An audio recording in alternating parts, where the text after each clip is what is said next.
Olá, meus amados, bom dia, boa tarde, boa noite. Passando aqui em primeiro lugar para agradecer a todos vocês que estão inscritos aqui no nosso canal, a todo mundo que está curtindo, a todo mundo que está compartilhando. Pessoal, neste exato momento, copie e cola essa grande live nos grupos do WhatsApp, nos status.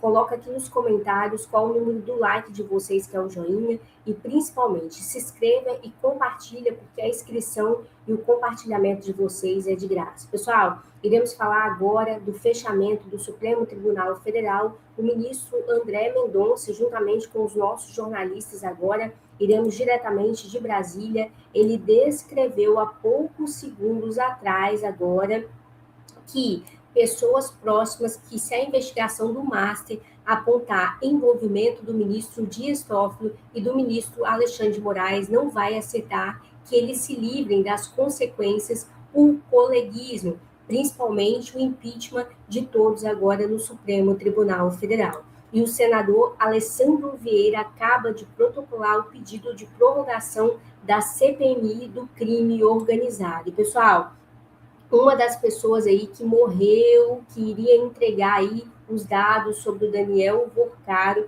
Iremos trazer os detalhes, quais foram as ligações que ele fez antes do assassinato aí, que descreveram o suicídio, né, dentro da cadeia. Mas antes disso, família de Alexandre de Moraes comprou 23,4 milhões em imóveis nos últimos 5 anos e triplicou o patrimônio aí, ao vivo aqui no nosso canal. O casal, a Viviane e o ministro Alexandre de Moraes, é dono de 31,5 milhões em imóveis há poucos segundos atrás.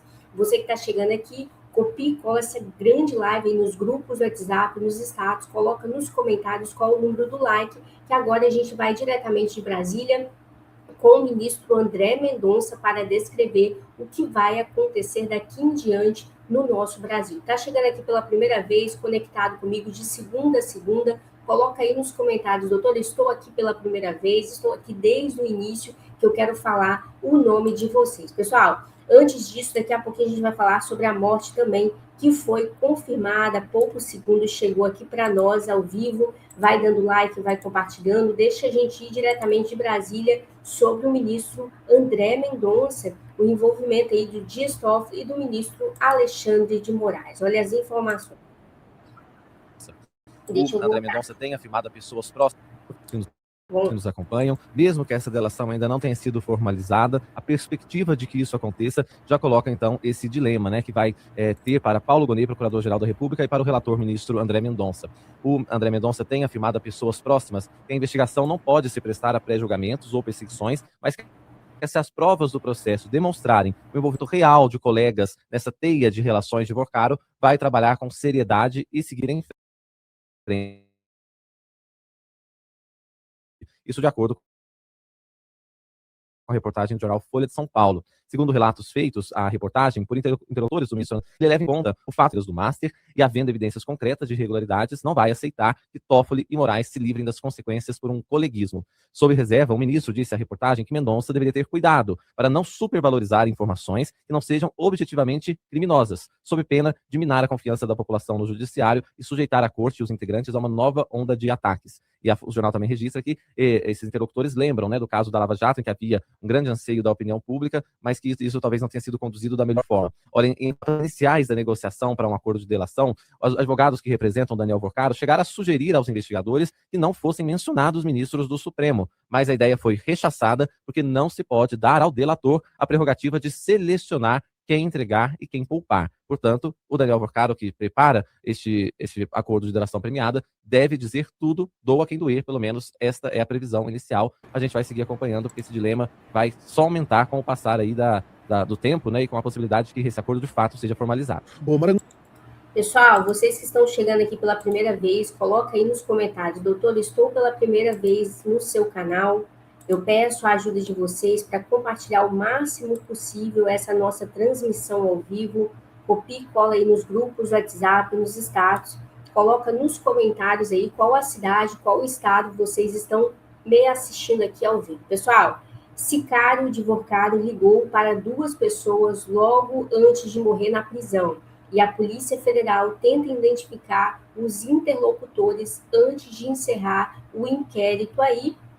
Lembrando que o Sicário é amigo do Daniel Vorcaro, todo o comentário aí nas redes é que ele cometeu suicídio, mas a gente sabe que não aconteceu. Pessoal, Milei acaba de receber o presidente agora do Chile também, na Argentina, poucos segundos atrás. Vai dando like, vai compartilhando e vai se inscrevendo. Copie e cola essa grande live aí nos grupos, no WhatsApp e nos status, que agora a gente vai falar aí sobre a CPMI do crime organizado. O senador Alessandro Vieira acaba de protocolar o pedido de prorrogação da CPMI do crime organizado há poucos segundos. O Júlio chegando agora. Júlio, vai compartilhando, chama a direita aí.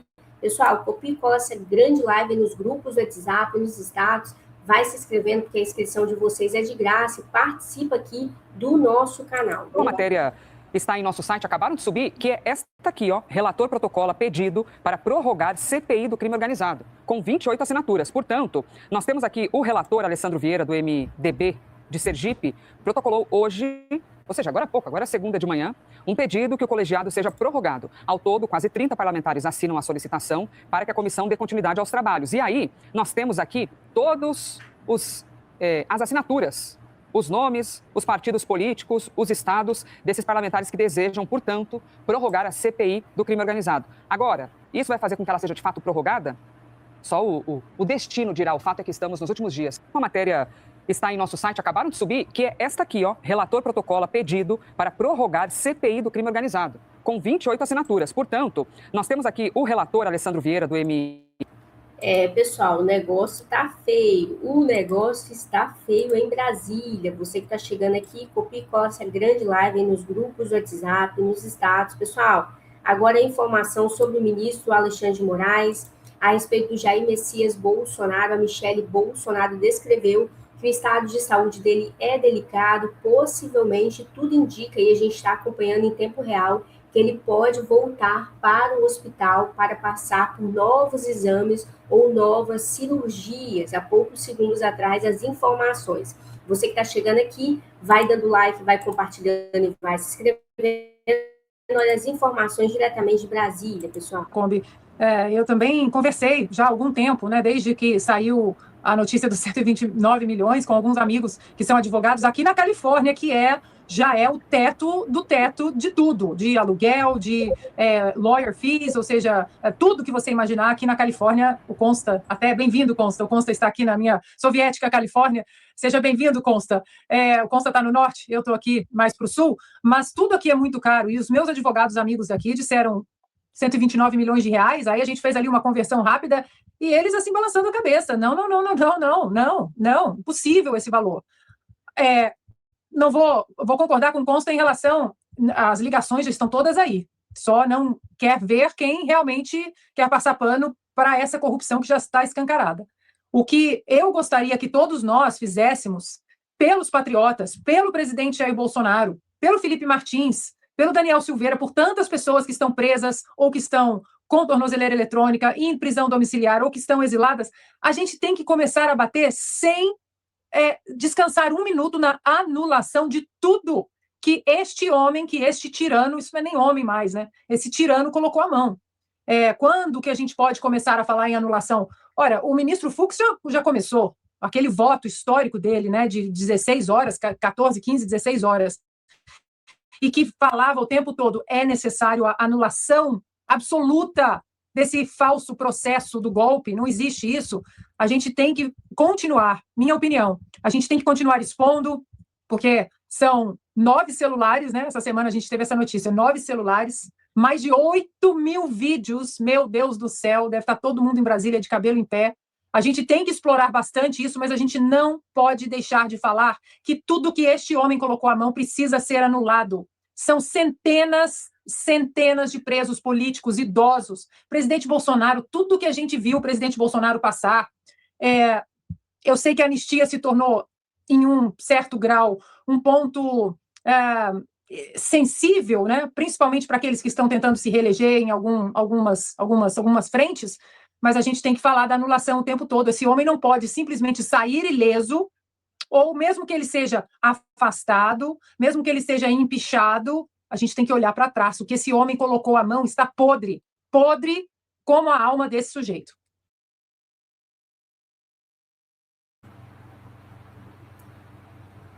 Pessoal, os nossos jornalistas aí já estão posicionados sobre a anulação total e o André Mendonça aí está pressionando o Dias Toffoli e o ministro Alexandre de Moraes. Pessoal, Estados Unidos continua atacando alvos militares também no Irã, a guerra continua, todo mundo que está aqui presente, vai dando like, vai compartilhando e vai se inscrevendo. E agora, pessoal, a ação do presidente Trump relacionado ao ministro Alexandre de Moraes. Lembrando que o presidente Trump descreveu que as eleições em diversos países foram aí movimentadas devido ao ministro Alexandre de Moraes, principalmente também dentro dos Estados Unidos. Aí o ministro Alexandre de Moraes bloqueava, né, algumas notícias aí favoráveis ao presidente Trump, e vamos apurar essas informações. Tá chegando agora, eu peço bastante ajuda de vocês. Copie e cola essa grande live nos grupos WhatsApp, nos status, porque o ministro André Mendonça vai cumprir aquilo que falou. Pessoal, vamos com os colegas, os pares, os cúmplices. Deixa eu voltar aqui, olha só. Um presidente do sistema pode mentir tanto. Vamos fazer isso, então. O Fachin vai resolver todos os problemas do STF com um código de conduta, que ele tenta emplacar e não conseguiu ainda. E isso foi suficiente para ele cair nas graças de muita gente da velha imprensa. Né? O Fachin quer moralizar o STF com um código de conduta. Tem um ladrão lá dentro. Tem corrupto de milhões. Sócio de banqueiro fraudulento.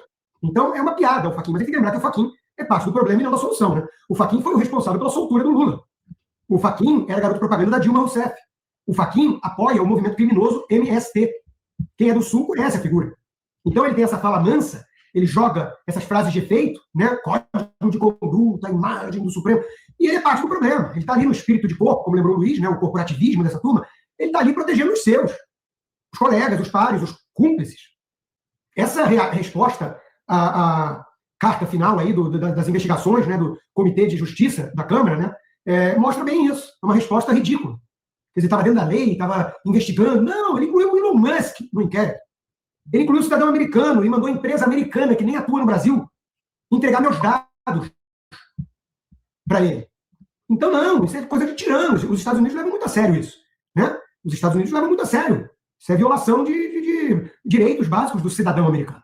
Agora, esse relatório da CCJ deles, né, nos Estados Unidos, muda alguma coisa para o Brasil? Infelizmente não. Eu vi muita gente fazendo estardalhaço nas redes sociais e a gente tem que ser honesto aqui com a nossa audiência. Né?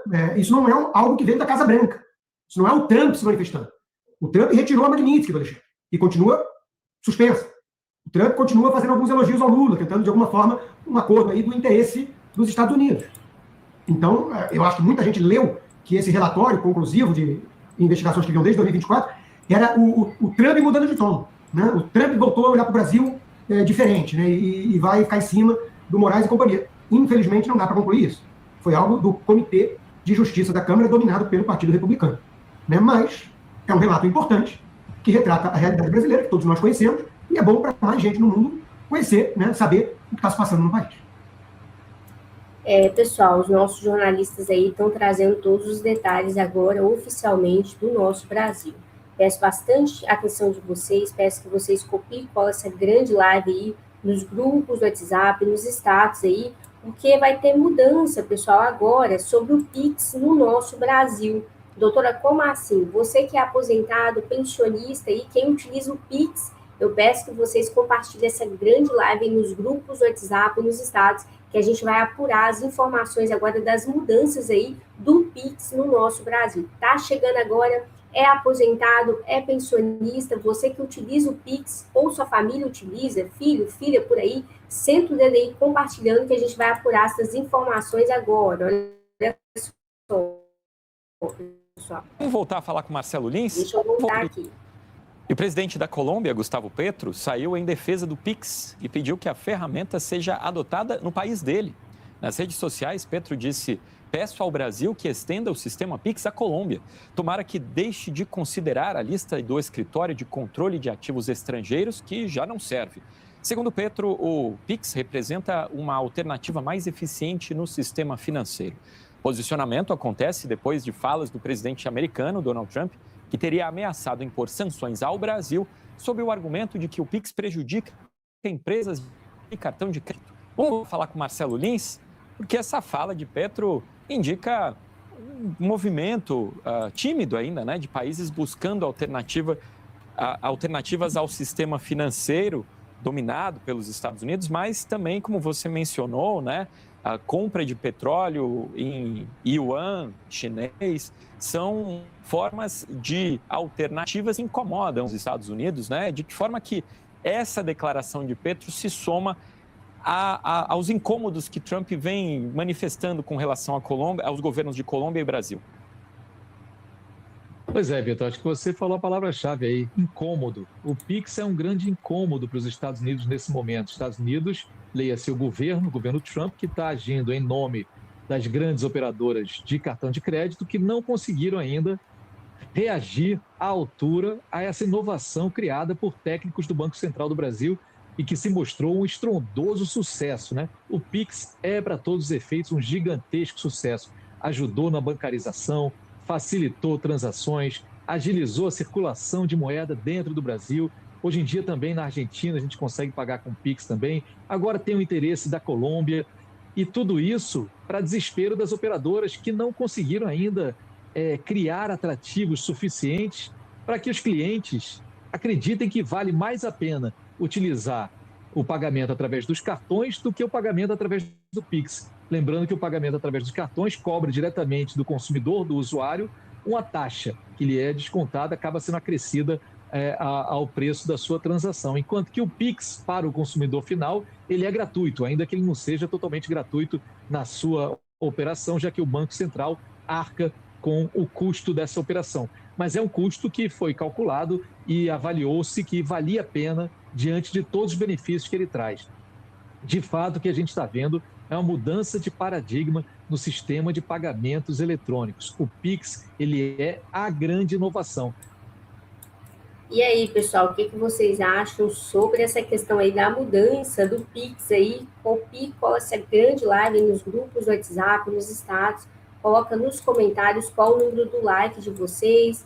Quem está aqui pela primeira vez, o Rio de Janeiro está aqui pela primeira vez. Doutor, estou aqui pela primeira vez. A Fátima Lúcia, a todo mundo que está aqui chegando. Vai dando like, vai compartilhando e vai se inscrevendo. Pessoal, o presidente Milei aí está com o presidente do Chile na Argentina. Milei recebe o cast agora. O presidente aí do Chile na Argentina, há poucos segundos atrás, as informações. E, pessoal, é muita corrupção aí no nosso Brasil. O Papa Leão também relembra o Papa Francisco, que faleceu na segunda-feira de Páscoa, no ano passado, e critica fake news sobre Jesus não ter ressuscitado. Com efeito, muitas vezes a narrativa da verdade é ofuscada pelas fake news, como se diz hoje aí o Papa Leão, né?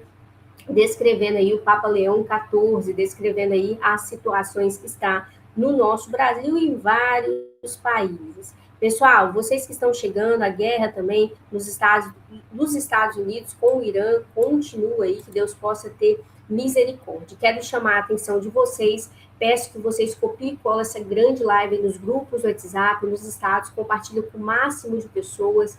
Clica nesse link aqui da nossa próxima transmissão, que a gente vai falar daqui a pouquinho, que Brasília está pegando fogo, principalmente depois dessa ação aí do ministro André Mendonça. Vai ter fechamento aí total.